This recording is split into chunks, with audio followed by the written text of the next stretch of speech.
Hi, my name is Beth Toshton. I am going to be performing an assessment of Mr. T's abdomen, and I'm going to get his consent now. My name is Mr. T and I consent. Thank you. I'm going to start by doing the assessment. I've already washed my hands. I'm going to clean my stethoscope before and after, of course, each use of a patient. I'm going to be using both sides of my stethoscope today on Mr. Toshton's abdomen. I'm going to start by, I'm going to be lifting up his shirt, and I'm going to take a quick assessment of his stomach. So, as I'm looking at, at his breathing. I'm looking for symmetry, his hair patterns, things like that. I am looking to see if there's any peristalsis, any movements whatsoever in the stomach that seem a little unusual. As you can see, things look like they are pretty normal at this point. So that's my general inspection looking. I can see all four quadrants. So then I'm going to move into auscultation. I'm going to use my stethoscope and I'm going to listen to all four quadrants. I'm going to start at the bottom and I'm going to just circle around, and then I'm going to do a palpation. I'm going to start off light, then I'm going to go into a deeper palpation, and I'm going to go through a few tests that I will be doing as I do it. So, good morning, Mr. T. I'm going to be assessing your stomach now. I'm going to put the stethoscope on. I've warmed it and cleaned it.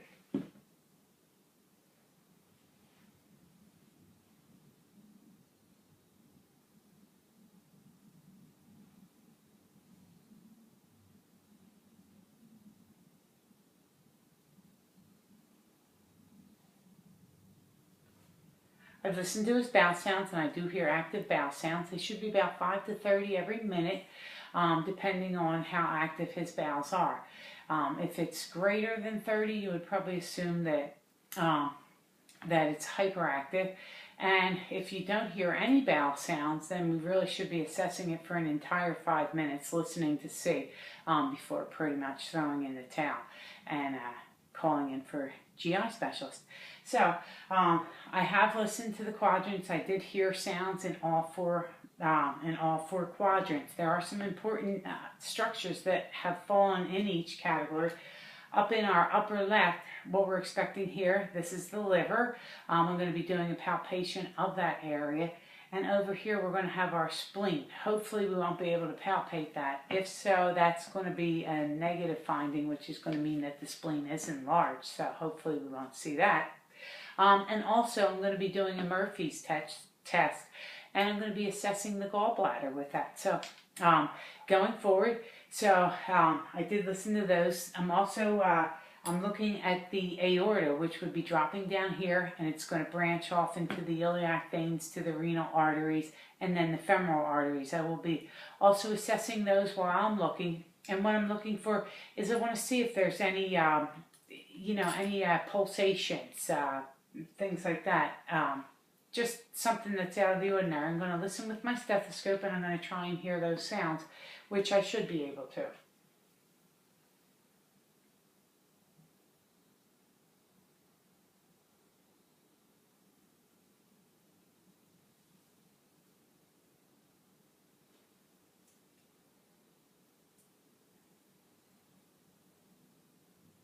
Using both sides of my stethoscope.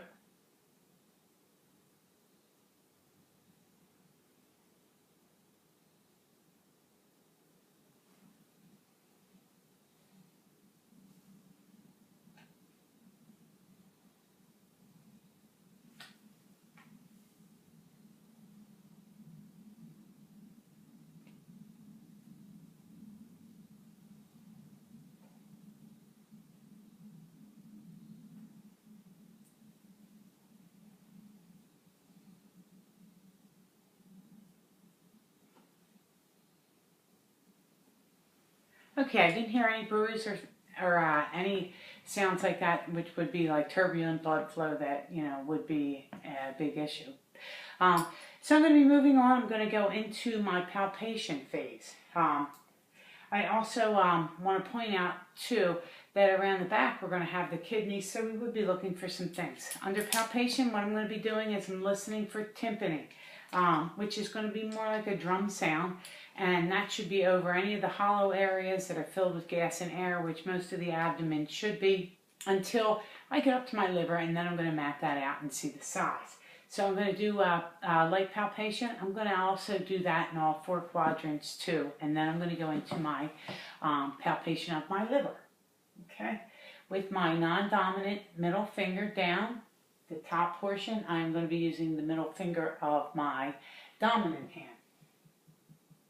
And I'm listening for nice hollow sounds. Hopefully you can hear those.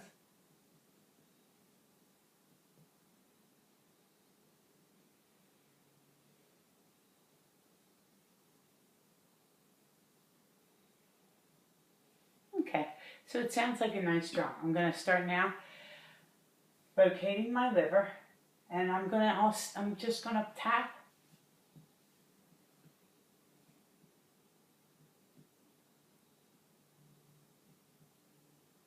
Okay, now I'm feeling my dullness. Okay, now I'm up at the ribs. What I'm going to do is I'm going to go between the ribs.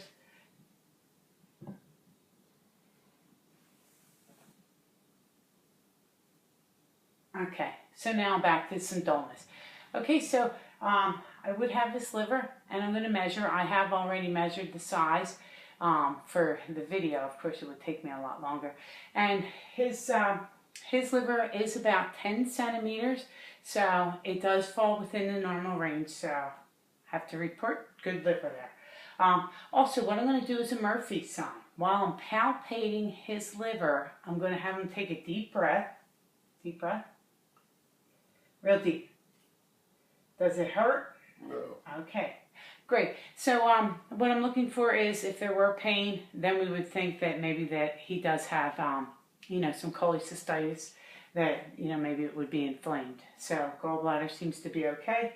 And now we're going to go to the left side, which is where we're trying to find the spleen. Now, hopefully I won't have any dullness in that area, because an enlarged spleen is the only time that you would find it here.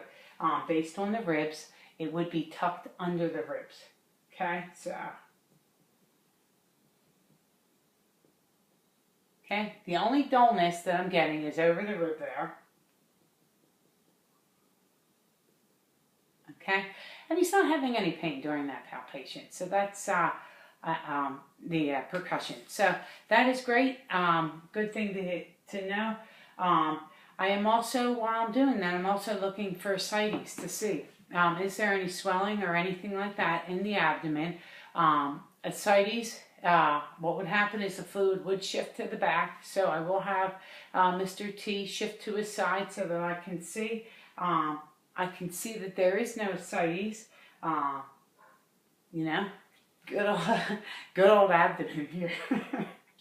So, okay, so now what I'm going to do is I'm going to start to do a deeper palpation on him. So I'm going to palpate in all 4 quadrants, and he's not wincing. There's no pain.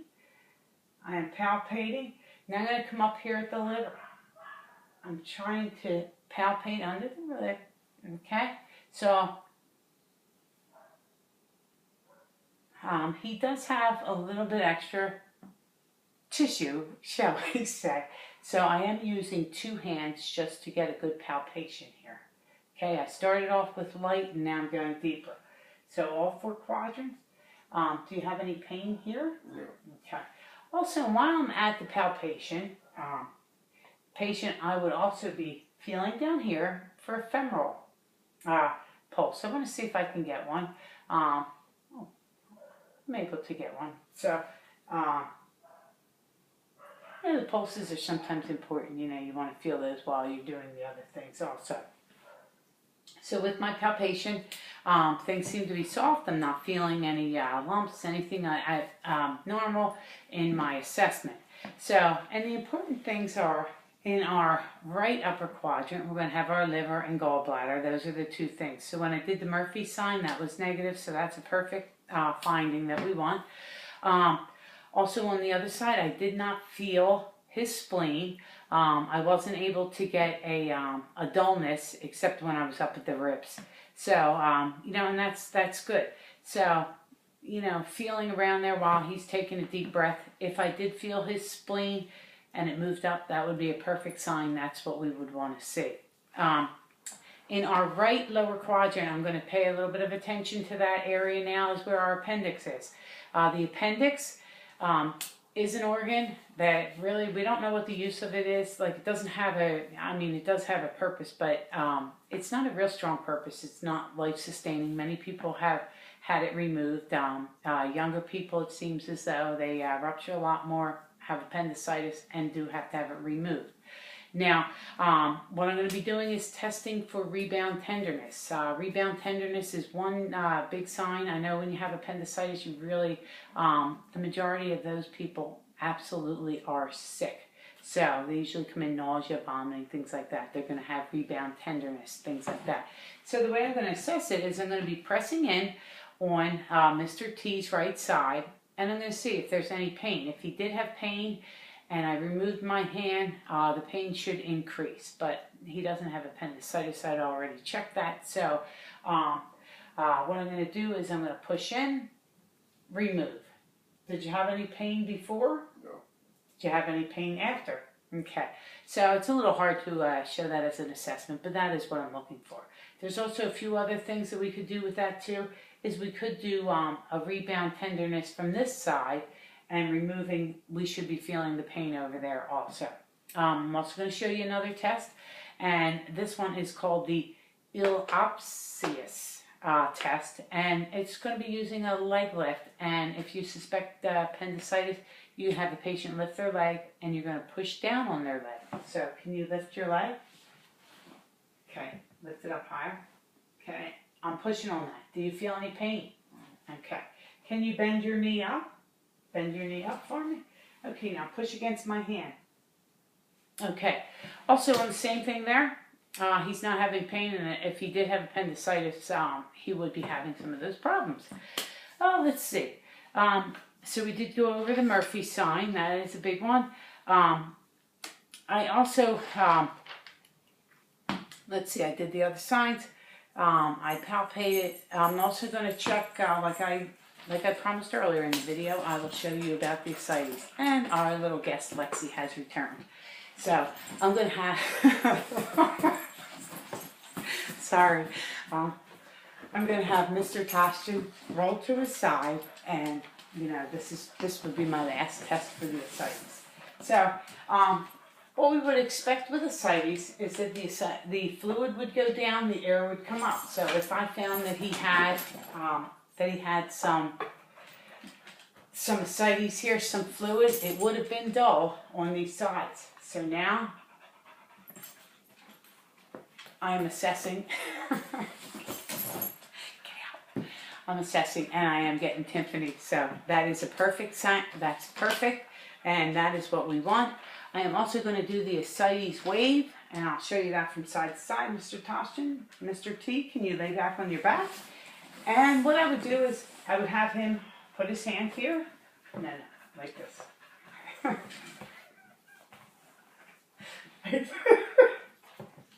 Put your hand.